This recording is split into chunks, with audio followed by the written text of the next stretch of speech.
I had the baby blues, knew that, read about it, was like, I'm feeling a little off. This will shake off. Well, we're going into March, Roselle, and I'm like, this is not moving. This is weird. Okay. End Yeah. of March.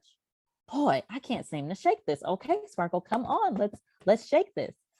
April, I'm like, this is weird. So by then I'm not picking up on the signals anymore. I'm just Yeah. flying by the seat of my pants. I got a baby, it's crying. I'm trying to figure it out. We're in COVID. And so my sister was visiting a couple of days, one weekend, and she stopped and asked me, she said, hey, how are you doing? I was like, what do you mean? How am I doing? I was like, what kind of question is that? I was like, I'm a new mom. I'm trying to figure out breastfeeding. Yeah. I'm trying to do this. And she's like, yeah, you seem a little high strung. You seem a little tense. And I was like, well, wouldn't you be tense? I'm in COVID. I'm a new mom, yada, Yeah. yada, yada. And so her and my husband have been having some conversations, just kind of watching. And Yeah. she's like, I think you got some postpartum depression and or anxiety going on. Well, I had both. Yeah. And so I'm finding out that's more common than not. You think one or the other, but I actually had both. The crazy thing is I didn't plan for that either. Yeah. You know, I feel myself, okay, I'm a pretty strong-minded person, strong-willed person. I got this. No, I did not have this. You know, having And I think like for like a COVID and lockdown, it just affected you more because, you know, seeing your friends and family, right? yeah, I think I'm a type of person, and I'm learning to do better with this. A child Yeah. helps you with this, and you probably experienced this too. Previously, being flexible and change, not my thing. Mm. Give me the routine. I'm very left brain structured. If I got it organized, if this is the way to go, great. When we get off that path, Yeah. problem. Let's get it back. Well, you know, baby is not like that. Sleep schedule No. is off. Eat schedule, Yeah. everything is off. So I kind of already had hesitations because I knew this new little person, as cute as he is, he's going to throw all this off. Well, then let's throw in COVID. What I didn't plan on, I was like, okay, so my friends can't come over. So there's no church. Yeah. Okay. So if I wanted to go out and just get a breather and maybe go and get a manicure or a pedicure, nope, Yeah. can't do that. Maybe I want to go and get something from my favorite restaurant. Nope, You no can't do restaurant. that either. So Yeah. everything was taken. Plus, I mean, you're in a life change. I mean, you have life changes, Yeah. birth, you know, marriage, whether it's divorce, you know, death, change of job. You have these transitions, right? Okay, I'm having a huge transition with motherhood. Now let's have a world transition. Let's have a pandemic on top of that. And I really Mm. found myself at a crossroads, honestly, with my faith and with God saying, hey, you could have chose any time for me to get pregnant. This is what you thought was best. Like, we could have did this. We were trying for a year and a half. Why did we Yeah. not do this in 2018? Why would you throw me into this catastrophe right now? And so it was months and months of this. I will be honest, 100% honest with everybody. And I've told my own clients this. It has probably taken me, once my son got 18 months, I was like, I'm feeling more back to myself. It Mm. was that long, you know. And some people, it takes a shorter amount of time.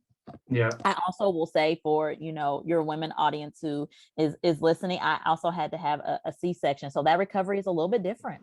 Yeah. It takes a And longer, so isn't it? longer time. And Yeah. so I just think for me, it took a longer time to bounce back. And so, you know, my son also, about month 4 through about month 9, he just was really fussy, cry all the time. And I'm like, and the cry and the fussy, I'm like, what do I do to stop? Well, we learned Yeah. he had some reflux.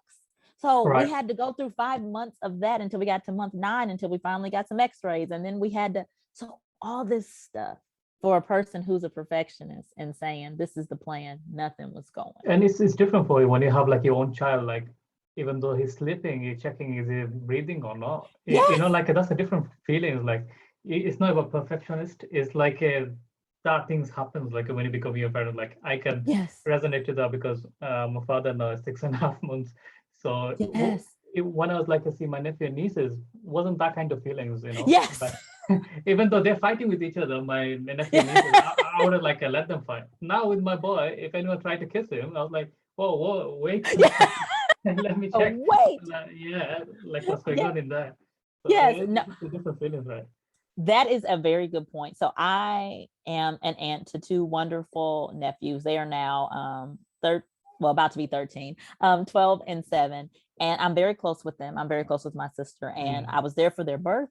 Yeah. I stayed with my sister for like 14 days for each, helping and I spent a lot of time with them. So I thought, because I had the relationship with my nephews and I've experienced that, okay, I got this, Yeah. as motherhood. And like you're saying, it's very different because your child is different than any other child in this world.